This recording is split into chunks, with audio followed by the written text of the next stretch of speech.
Good day everyone and welcome to something a little bit different. I'm gonna take you back to the past when we actually played games in DOS.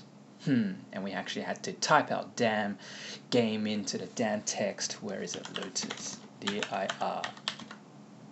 Lotus.exe. Nah, joking. I'm fine with it. But yes, this is a game that was very dear to my heart back in the day. This game was made in 1993 by Magnetic Fields, which was a British game maker. And, well, before the days of simulators, or game racing simulators, when we had, I don't know, Gran Turismo back in the PS1 days, don't think there's any PC games I'm omitting that were simulators. I can't remember at the top of my mind. Or some of them were actually made by Micropros, but it doesn't matter. Right now we are going to play this game, and you probably know this is Lotus, the Ultimate Challenge. It's so challenging that it's ultimate. Yes, we'll let the demo run for a little bit, but well, at the time, around 1993, there weren't that many good racing games, or they were exactly the same. Probably the ones I remember most were probably Top Gear for SNES, Crazy Cars, or Lamborghini Challenge, whatever you want to call it. This was another game that sort of used a car manufacturer as its theme. So obviously they couldn't really afford many licenses for, you know, PC games back in the day, as gaming wasn't exactly lucrative back in the day. But let's just start this game for a bit and we'll talk things through as soon as we go through it. And we have not many cars. We have 3 cars in this game. So we have the Lotus Esprit S4, Series 4. We have the Lotus Elan, which was absolutely horrible. And we have, I had absolutely no fucking idea. Literally, this took me a while. I actually had to do a bit of research on what the hell this car was, because I absolutely had no idea what it was. It was pretty much a concept car which was supposed to be the souped up version of the Elan, but they pretty much scrapped it and pretty much developed the new Esprit, not Esprit, Elise, that we all know and love. And this was usually during a time when the British car manufacturers were going a little bit bust due to the financial crisis.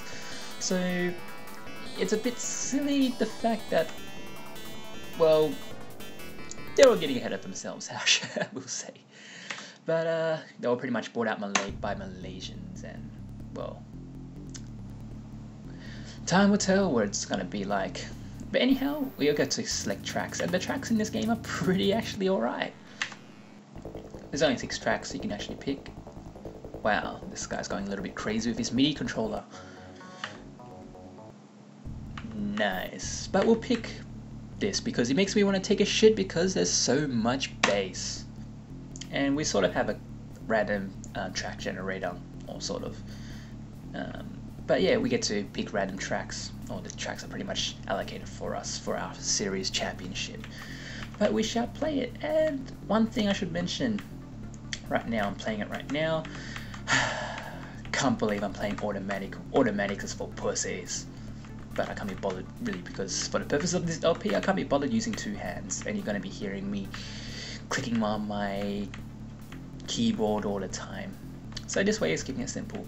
Now, one of the things is that the game is actually incredibly smooth, even for back in the day. And it felt good. I know that people said that Lotus Challenge 2, which was the one before it, came in 1992 or something. Can't remember exactly. I know the first one came in the 1990s. But that one felt a lot better, but this feels pretty good itself. And despite that, we actually had gimmicks. There's actually car gimmicks in this game. Right now, you probably can see that my car is driving straight right now, which is pretty good. You want it to drive straight. Well, Lotuses weren't really notorious for being extremely reliable. But anyway, usually you have a gust of wind that blows your car to the side of the track, which is actually kind of funny because Lotuses were actually known for being lightweight supercars. The wind's not blowing. It's strange. I know it was before. I know I felt it before. But yeah, so you sort of have to gamble if you're racing lines with the wind. You sort of have to fight against the wind. But yeah, my car isn't exactly that light. I know we were made out of fiberglass or whatever back in the day, but you know, that's just oh, here we go. My car's being pushed to the side of the road. But yeah, back in the day we had a little bit of imagination and we didn't really have simulators, so we had to just make car racing games just for the fun of it. Even if it was a little bit, well, unrealistic. Deal with it. The road is moving, your car is not. It's one of the typical, ooh, low fuel. Geez, the mileage on this car is ridiculous. Even though I hardly doubt that Lotuses can actually go to 61 kilometers per hour. At least it's a good thing that this this game is European because, or British I should say, because we're running in kilometers per hour. Yay, I don't have to change any settings.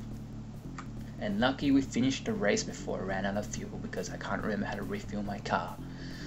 But I'm gonna go for a few races because some of the Arten Sendup, Demon Hill, serious, Alan Prost.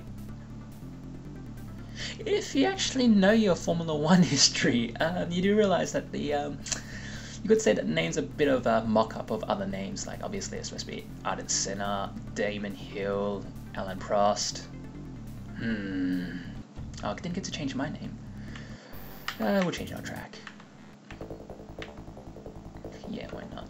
This reminds me of the 80s when these cars were cool as... That's not exactly the best way to actually introduce a level when it's all pitch black. I know it's supposed to be night, guys, but come on.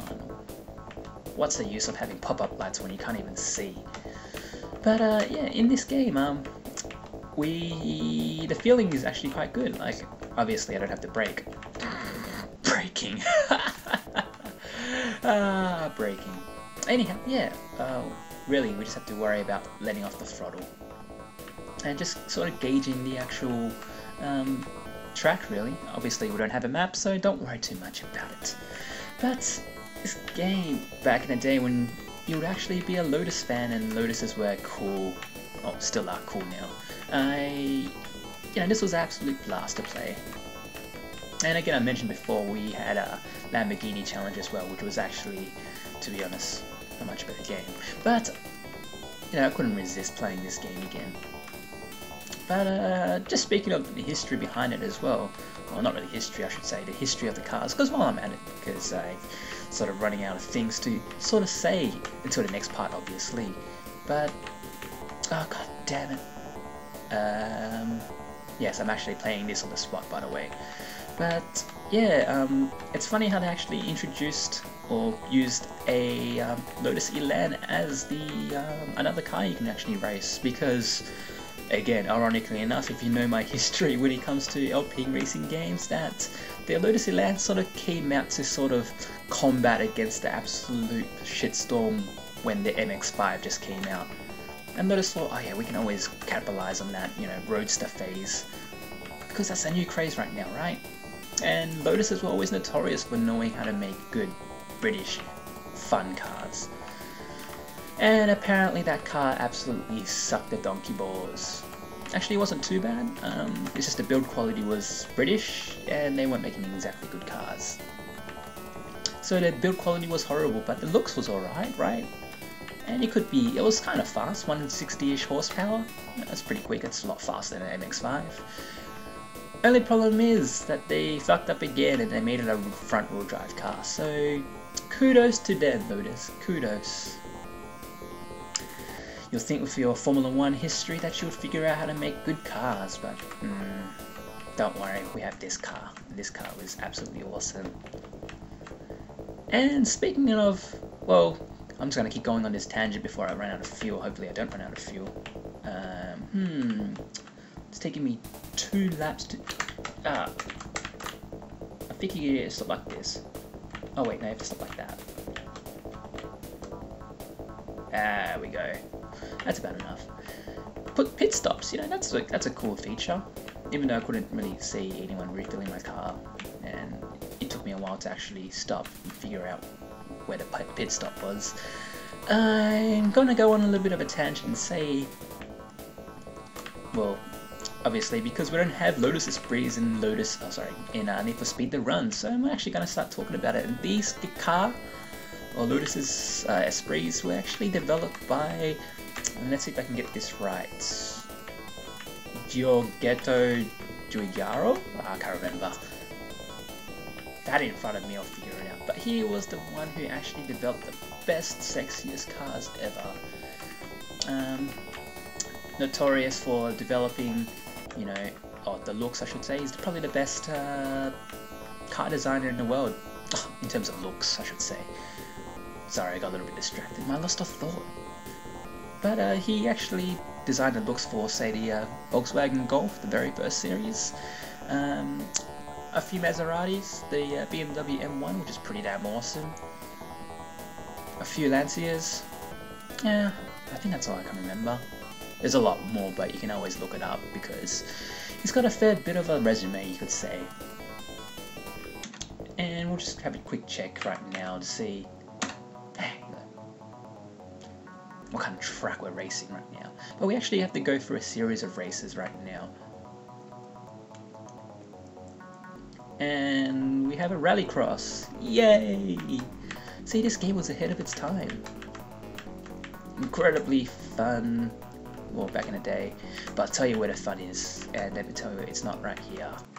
I'll tell you where the fun is. Let's press escape and let's get reminded that this is Lotus the Ultimate Challenge. Okay. So, obviously it's 2-player mode, split screen. What do you expect? And you can change your gear knob from square to circle, you know, like usual. I want to put my name down. Yeah. Can I put exclamation mark? No. They didn't have that sort of ability back in the day. But we have something cool here. And we sort of have the bit of gauges right here. I had a look through here before, so that's probably why it's already allocated right here. But we have different ways to actually develop our tracks. So we have curves, length, hills, obstacles, scenery. If I didn't know better, this would be more like the create your sidekick sort of thing in Total Recall sidekick. You know, you gotta figure out what your girl is gonna look like. Anyway, we get to figure out what scenario we want to do. So, starting from the start, obviously that's the rally. Racing on Jupiter, having gravity like the moon, grass, racing on hills, snow, being stuck in traffic due to roadworks, rain, desert, a silhouette of a tree, or a silhouette of a man. Don't know. I think that's the highway, winds, and you can get to crash into a tree. But let's race on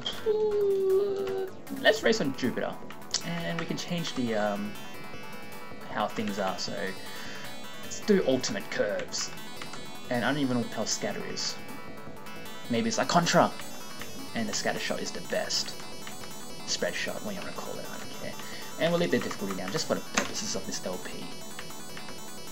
And we get to make our own sort of series event if you want to, which is great. Fun with friends.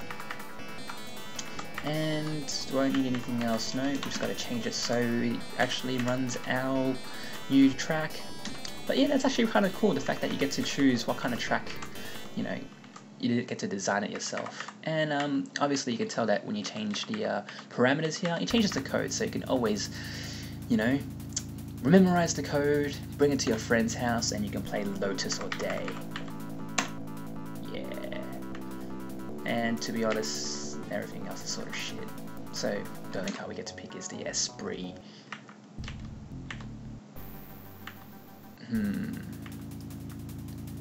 Yeah, this one makes me want to take a shit.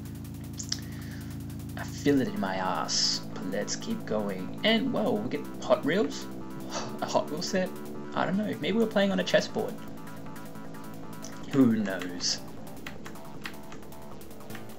And that guy's knocking me off the track. So I pretty much bumped up everything, so I'm a little bit scared what's to actually happen.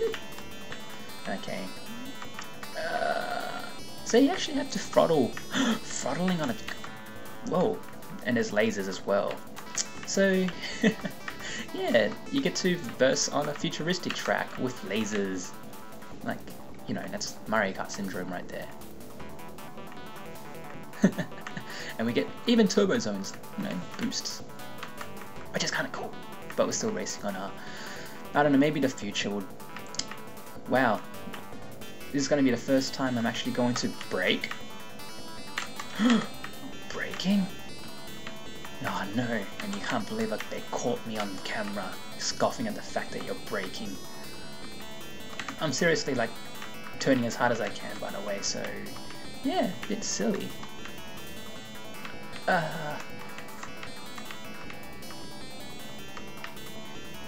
And to be honest, if you saw my Auto Model Lister video, you realize that there's something that this game actually can do, and that game, you know, even after 10 or so years of the, you know, progress, that this game can do, that car can't do, and that is the sense of speed. That's what you need in a car game to make it fun. That's one of the perimeters. It's one of the things that, you know, you're in your boardroom and you try to figure out, hey, what game we're going to make? Hey, let's make a car racing game. One of the first checkpoints would be to actually make sure that the game feels fast, not in terms of gameplay, but in terms of feel. And I guess the checkerboard, oh my god, this track is hard. The checkerboard sort of arrangement right here actually gives it to you. Whoa. Actually I have to think? I'm trying. Oh, I got hit by lasers. To be honest though, despite being like, you know, a really big Lotus fan, I highly doubt that we'll be driving him in 300 years worth of time. That'd be cool, but don't think it's gonna happen. Nor did I think that we're gonna have a death race right here where I have lasers protruding from the side of the street. You know what, I'm actually gonna make another track. I made it too hard. Okay, so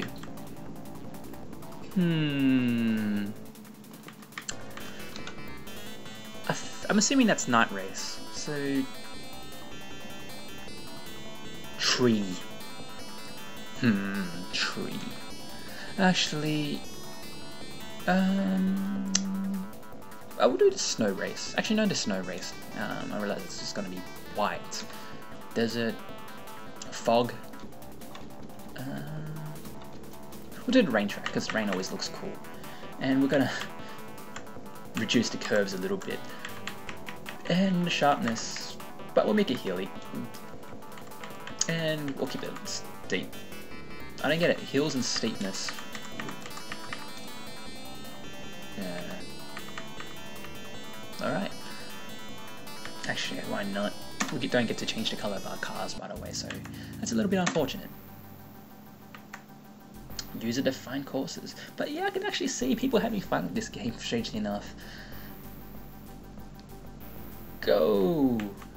Yeah, you know, back in the day, I can actually see a lot of people, you know, crowding around the PC and actually enjoying this because it's kind of fun. Actually, it's a lot more fun than some games I know. Okay, it's not the best. I'm actually gonna have a little bit of nostalgia glasses on when I think about it, but you know, back in the day, you didn't really have much to work with, and they did it well. That's until Micropro started making Formula 1 games, and that was awesome. But yeah, it's just a little bit of a retrospect to actually say, you know, wouldn't say how far racing games have gone, but they came to a point where we didn't really progress at all when it comes to racing games because we just didn't have the power. And it's something that's actually noteworthy when you actually consider the fact that hardware can actually, besides obviously making our games awesome, can actually bring the a particular genre out of the shadows. Because ironically, with the onset of the new generation of modern gaming, that there are actually some genres which have been lost in the smoke. RPGs. So yeah. Am I first? Yes, I am first. That's actually pretty cool. But here's a little bit of a Lotus trivia for you. In particular, when Pretty Woman came out, that Richard Gere, Julia Roberts movie, the actual producers of that movie wanted to make Richard Gere actually drive a Porsche or a Lamborghini or a Ferrari, I think, or either of them, to be in the movie. However, they actually said no because they realized that it was soliciting prostitution, and because Lotus are, you know, a little bit poor and they sort of need the money, they said, hey, we'll do it. And since then, that particular year, Lotus Esprit prices and sales tripled that year. If only he knew how to drive manual properly. Because, you know, Richard Gere, that hurts my brain and I hit a rock. But by the way, the gimmick in this level is the fact that I have absolutely no traction, so you're probably seeing me slide across the road all the time, even though this car is supposed to be better handling. Anyway, that should be my first look at for this Lotus game. I will dig up some more extra games here and there if I can find any more. Maybe play the other Lotus games, who knows, and give you more trivia. But yeah, this was actually kind of fun, and well, you can always get it offline somehow if you actually care about it, but it's actually more a retrospect than anything. Let's see if I can find any cool names. Jackie Stewart, there we go. Hi there, Jackie Stewart. Anyway, I think that'll be it for now. Till then, thanks for watching.